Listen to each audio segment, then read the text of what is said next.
Aquele excelente dia, já estamos prontinhos para os nossos atendimentos e glória a Deus. Que Deus esteja hoje no controle das nossas vidas, que o Espírito Santo esteja cobrindo, os nossos pensamentos, os nossos sentimentos, tudo aquilo que faz parte da nossa vida. Queridos, hoje nós vamos para a leitura de Hebreus 7. Glória a Deus. O Espírito Santo nos traz discernimento da palavra.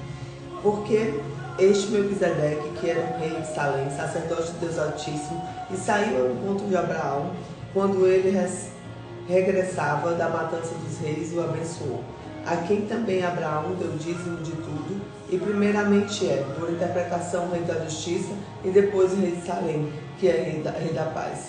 Sem pai, sem mãe, sem genealogia, não tendo princípio de dias, nem fim de dias, mas sendo feito semelhante ao Filho de Deus, permanece sacerdote para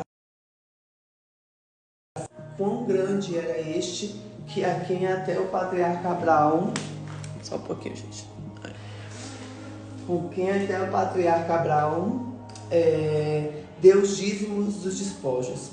E os que dentre os filhos de Levi receberam o sacerdote têm ordem, segundo a lei, de tomar o dízimo do povo, isto é, de seus irmãos, ainda que tenham saído dos lombos de Abraão. Mas aquele cuja genealogia não é contada entre eles, tornou-se dízimos de Abraão e abençoou os que tinham promessa. Ora, sem contradição alguma, o menor é abençoado pelo maior. E aqui certamente toma os dízimos de homem que morre. Ali, porém, aquele que se testifica que vive. E, por assim dizer, por meio de Abraão até Levi, que recebe os dízimos, pagou os dízimos. Porque ainda que ele estava nos lombos do seu pai, quando Melquisedeque lhe saiu ao seu encontro, de sorte que, se a perfeição fosse sacerdócio levítico, porque sobre ele o povo recebeu a lei, que necessidade havia de ser um sacerdote que se levantasse, segundo a ordem de Melquisedeque, e não fosse chamado segundo a ordem de Arão, porque mudando o sacerdócio, certamente se faz também a mudança da lei.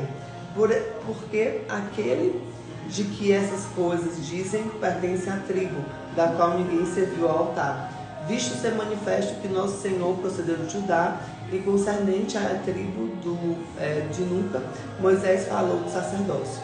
E muito mais manifesto ainda, se semelhante a Melquisedeque se levantar em outro sacerdote, que não foi feito segundo a lei do mandamento carnal, mas segundo o poder da vida corruptível. Porque ele assim testifica: tu és sacerdote eternamente, segundo a ordem de Melquisedeque. Porque o procedente mandamento é abrogado por causa da fraqueza e inutilidade, pois nenhuma lei coisa aperfeiçoou, e dessa sorte é introduzida uma melhor esperança, pelo qual chegamos a Deus. É visto que não é sem prestar juramento, porque certamente aqueles sem juramentos foram feitos sacerdotes. Mas fosse juramento, porque aquele que lhe disse: jurou o Senhor e não se arrependerá, tu és sacerdote eternamente, segundo a ordem de Melquisedeque. De tanto melhor aliança, Jesus foi feito flador. E, na verdade, aqueles foram feitos sacerdote em grande número, porque pela morte foram impedidos de permanecer. Mas esse, porque permanece eternamente um sacerdote perpétuo, portanto, não pode também salvar perfeitamente por ele que chegam a Deus, vivendo e intercedendo por eles. Porque nos convinha tal sumo sacerdote, santo, inocente, imaculado, separado dos pecadores, feito mais sublime dos céus, que não necessitasse como sumo sacerdote, e ofereceu o dia de sacrifício, primeiramente por os próprios pecados e depois pelo povo, porque fez ele uma vez oferecendo a si mesmo. Porque a lei constitui sumos sacerdotes a homens fracos, mas a palavra do juramento que veio da lei constitui o filho perfeito para sempre. Eu estou falando aqui muito sobre liderança e sacerdócio, e falando sobre a questão de como funcionava, de como era colocada essa parte. E nós precisamos entender que a nossa suficiência frente a Cristo não é a gente buscar coisas maiores. Isso é muito bom, mas nós devemos ter uma suficiência, que é um contentamento. O que é o contentamento? É uma alegria. Mas falta isso, falta aquilo, ok, mas esteja alegre, porque o Senhor está aqui hoje. E nós temos uma segurança que temos Jesus Cristo como seu nosso único Senhor e Salvador. Então, o primeiro ponto que ele traz é que a salvação é pela graça, não por obras.